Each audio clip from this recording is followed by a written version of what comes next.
بسم اللہ والصلاة والسلام علی رسول اللہ وبعد۔ امید ہے آپ سب لوگ خیریت سے ہوں گے۔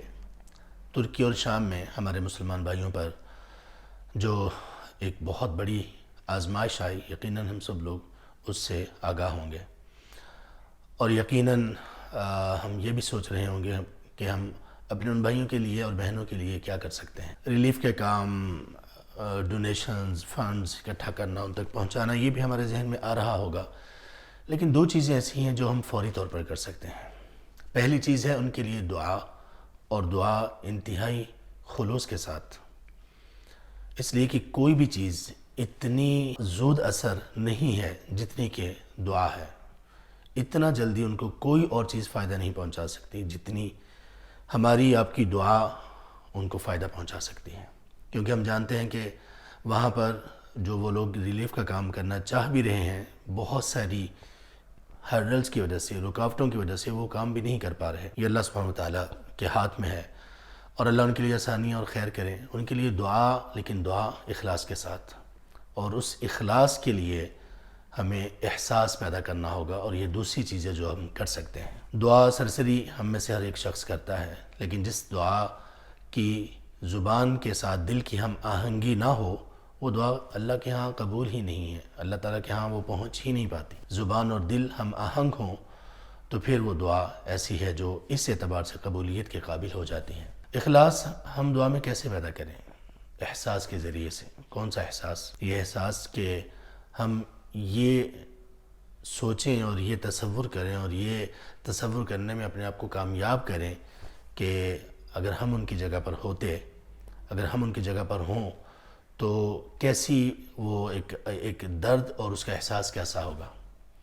جتنا ہم نے اس احساس کو پختہ کیا، یہ فیلنگز جتنی ہماری اسٹرانگ ہوئیں، اتنی ہی زیادہ پرخلوص دعا ہم کر سکیں گے۔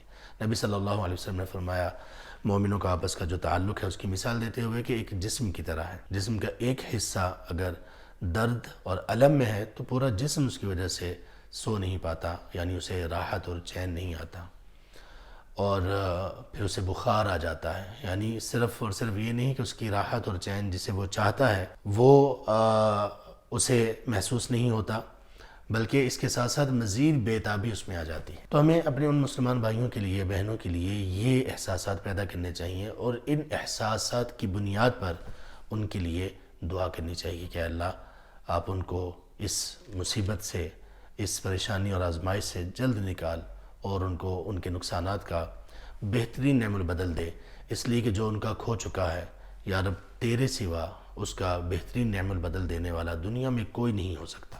یہ پہلی چیز ہے دعا، اور دعا بھی احساسات کی بنیاد پر، پختہ احساسات کی بنیاد پر۔ اور یہ جو دوسری چیز ہے احساسات کا، جو میں نے کہا ہمیں کس چیز کا احساس ہونا چاہیے، یہ دوسری چیز ہے جو ہمیں کرنی چاہیے اس موقع پر۔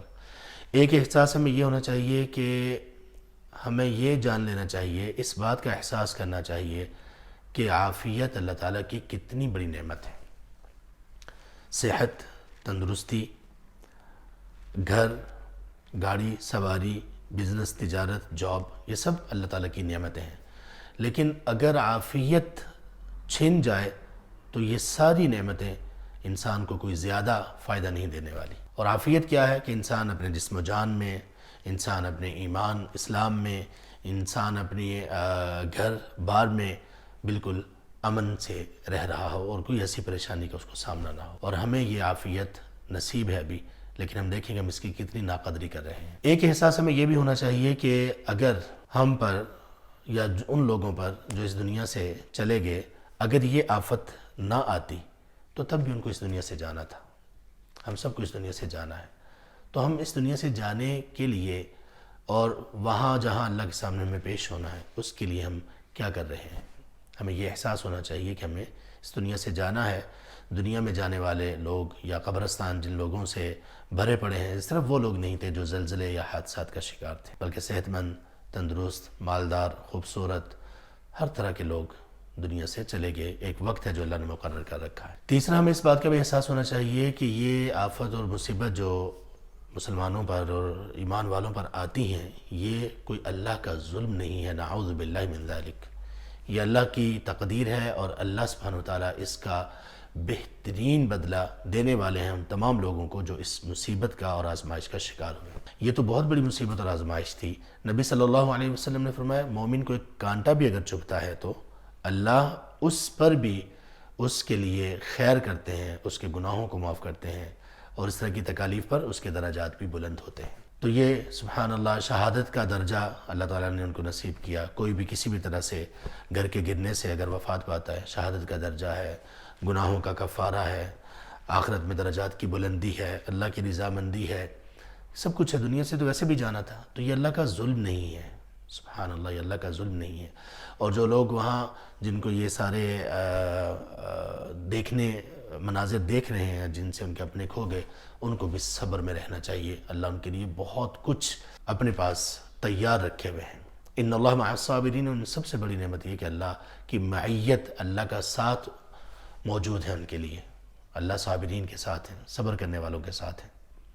تو یہ احساسات ہمیں اپنے اندر پیدا کرنے چاہیے، اپنی عافیت کو غنیمت جاننا چاہیے، اور ان تمام نعمتوں کو غنیمت جاننا چاہیے، اور یہ احساس کرنا چاہیے کہ اللہ تبارک و تعالیٰ کی ان نعمتوں میں کوئی ناشکری ہم سے نہ ہو۔ اور پھر ان بھائیوں کے لیے جو ہم کر سکتے ہیں دعا کے بعد، ان کی امداد کے لیے، ان کی دوبارہ سے ایک نئی زندگی کے لیے، وہ پھر ہمیں اپنی اپنی استطاعت کے مطابق کوشش ضرور کرنی چاہیے۔ اللہ ہمیں اپنی عافیت سے کبھی بھی محروم نہ کرے۔